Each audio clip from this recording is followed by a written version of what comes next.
Mr. Lazzarini, thank you so much for your time. You were supposed to be in Gaza this week. What has happened? First of all, thank you for having me. Yes, I was supposed to go to Gaza on Monday. I was in Cairo. I was on my way to meet the Minister of Foreign Affairs. And on my way, I have been informed by the Israeli authorities that I will not be allowed to enter into Gaza, despite the fact that the rest of my delegation was allowed to enter. In fact, it is the first time in the history of the agency that the Commissioner General is deliberately denied to enter and to meet its teams in Gaza. Were you given any reason why? Obviously, the Israeli authorities knew that you were planning this trip. I'm sure that you went through all of the various different security checks and coordinated with the Israelis. So was this a sudden surprise? Well, everything was extremely well coordinated. And even the day before my entry in Gaza, I got the confirmation that I would be allowed to enter. So it is only in the morning, on Monday morning, while I was in Cairo, that the information came that yes, the delegation is allowed, but not myself as the Commissioner General of UNRWA. No reason have been provided.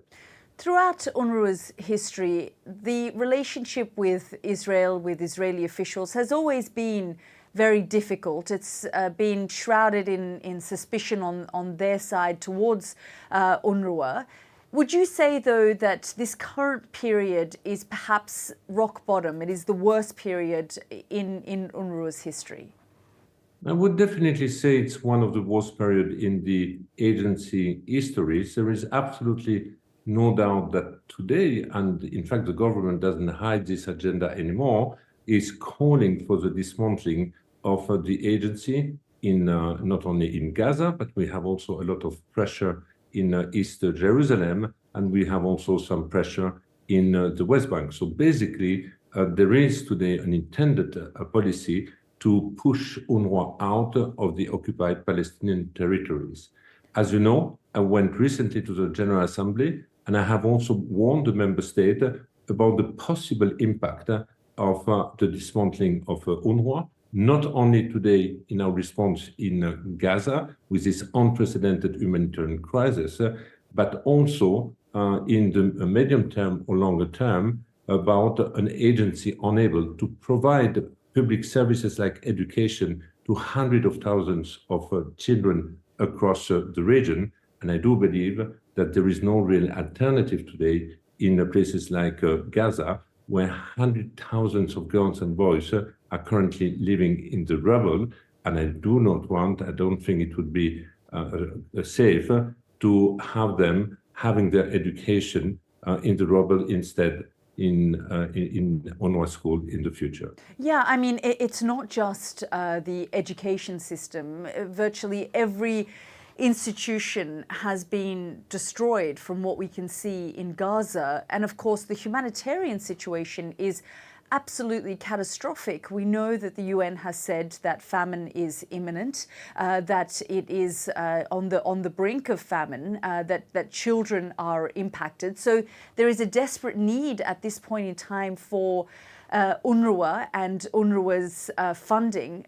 Yet, in the last few months, the relationship has not only gotten very sour, but the situation on UNRWA, the pressure on UNRWA is there because of these accusations that UNRWA staff were involved in October the 7th and various other allegations. I just want to hear your response to all of that. Well, first of all, let's talk about the situation in Gaza. It's absolutely unbelievable that under our watch, we have a man-made famine. For now, a couple of months, we are warning about the deterioration of hunger spreading in the Gaza Strip. And today, we have seen the release of the latest assessment. We are confronted to a catastrophic situation of hunger in Gaza, more than 1 million people being one step from a famine situation. For the first time, we have now people and children dying because of dehydration and because of a lack of food in a region which has never ever suffered from hunger. So this is completely artificially man-made, and the response to this is political will. Now, UNRWA has a main footprint in the Gaza Strip. We have thousands of employees, and even other partners, when they want to distribute their food to the population, are using the UNRWA network. At the time, the International Court of Justice is also calling for an increase of the response. I do believe it would have devastating consequences if UNRWA would be dismantled at that time. Now, you mentioned the allegation against the agency. It is true that in January, I have been informed that there were allegations about 12 staff who allegedly have participated to the horrible attack of October 7.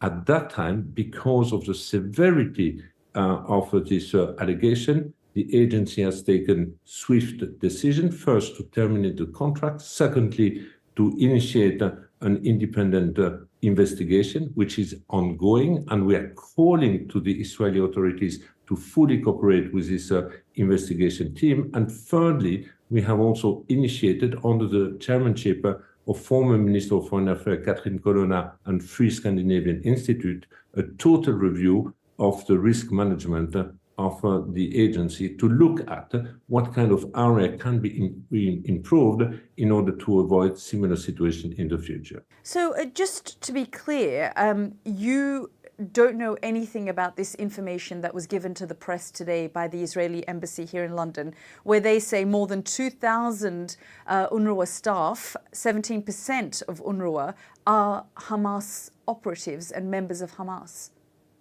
No, I haven't heard this information. You are just sharing it with me right now.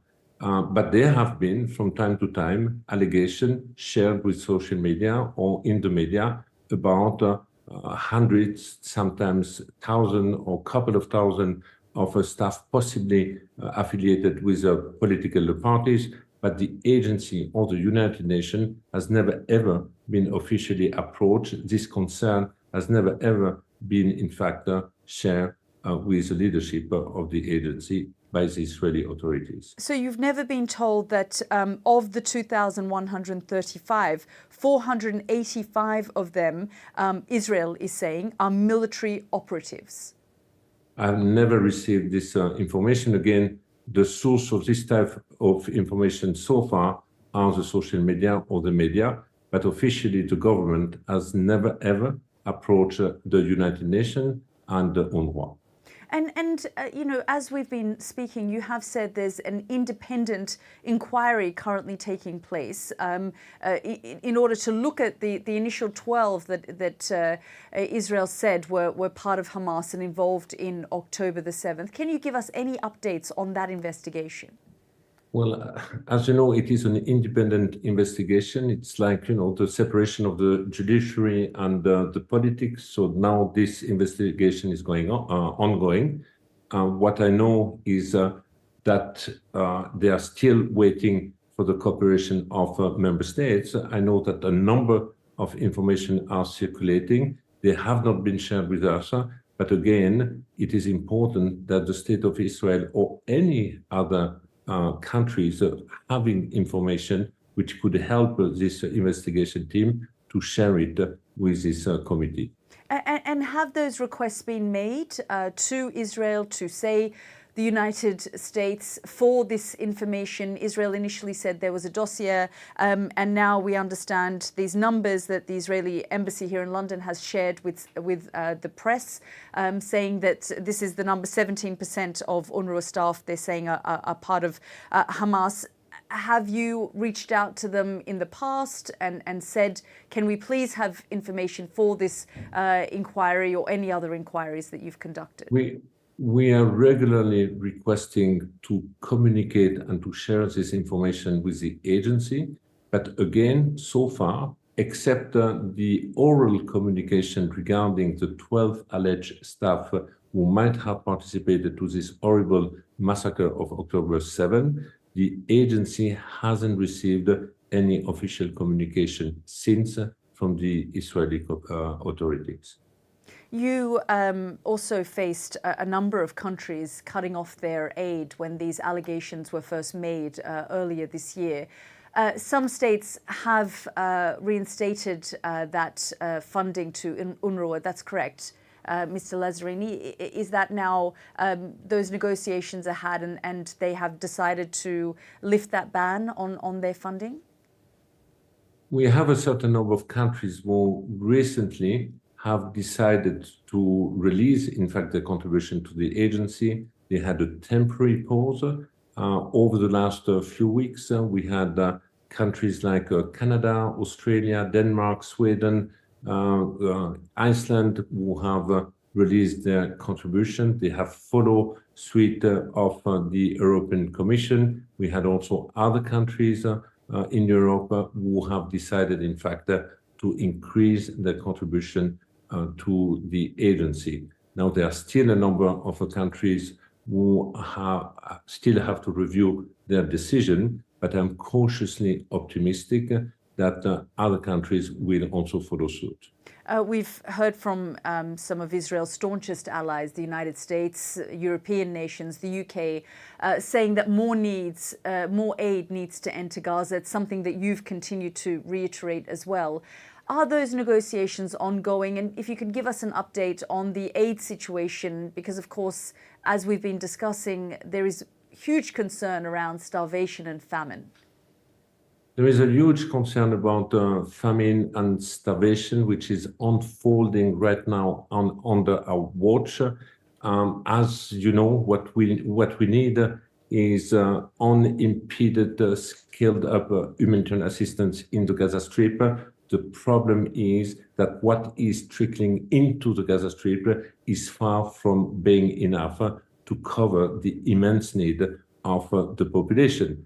Now, again, I believe when we are confronted to a situation of a man-made famine, the response is an easy response, is political will, and the political will needs to be translated with the opening of all the land crossing into Gaza. It is easy to flood Gaza with food. It is easy to reverse, in fact, this trend. And I also believe that it is definitely a stain in our collective humanity that such a situation is artificially unfolding under our eyes. And this cannot happen on the 21st century.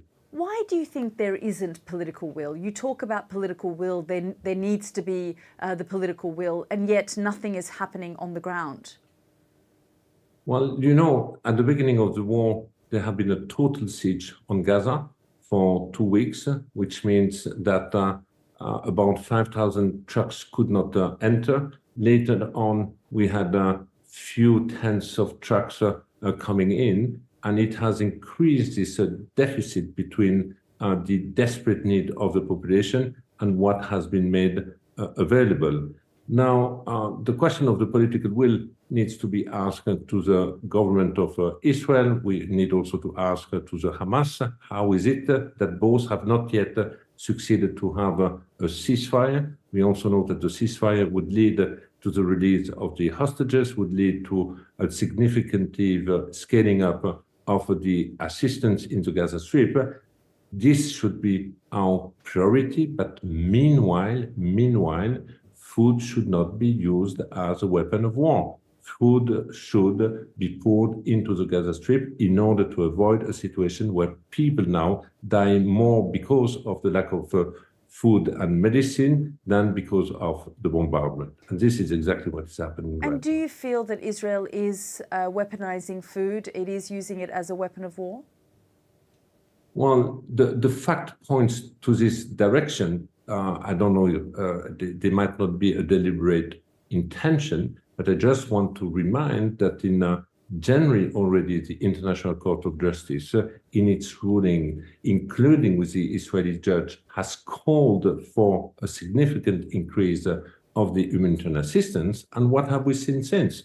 We have seen that between January and February, it has halved by 50%. And now we are back more or less at the level of January, whereas it should have significantly increased. And at the same time, we have all this call to try to dismantle the primary provider of food assistance in the Gaza Strip. Do you think the United States needs to be tougher on Israel? I do believe that anyone having influence on political decision should fully use their influence. And that is the United States, President Biden? That's the United States or any other countries having an influence on the policy decision in Israel. Are you concerned about the future of UNRWA?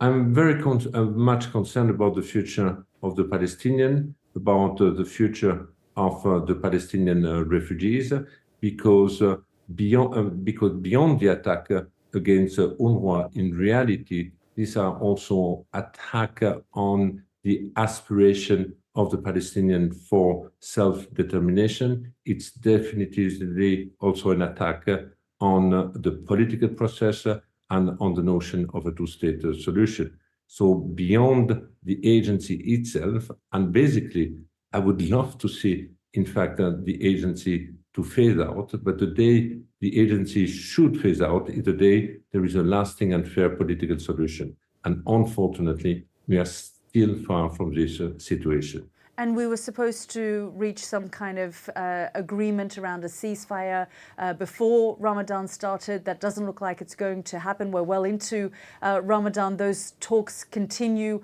Are you worried about the situation in Rafah in particular, that an operation will take place there?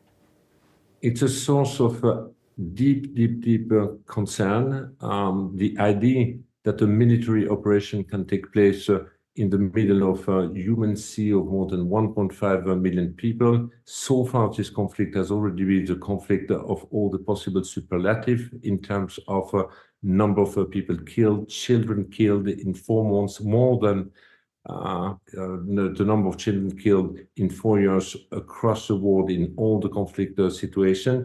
And now we are talking about a possible new offensive, which can only end with a new layer of disaster in the Gaza Strip. Mr. Lazzarini, thank you so much for your time. Thank you.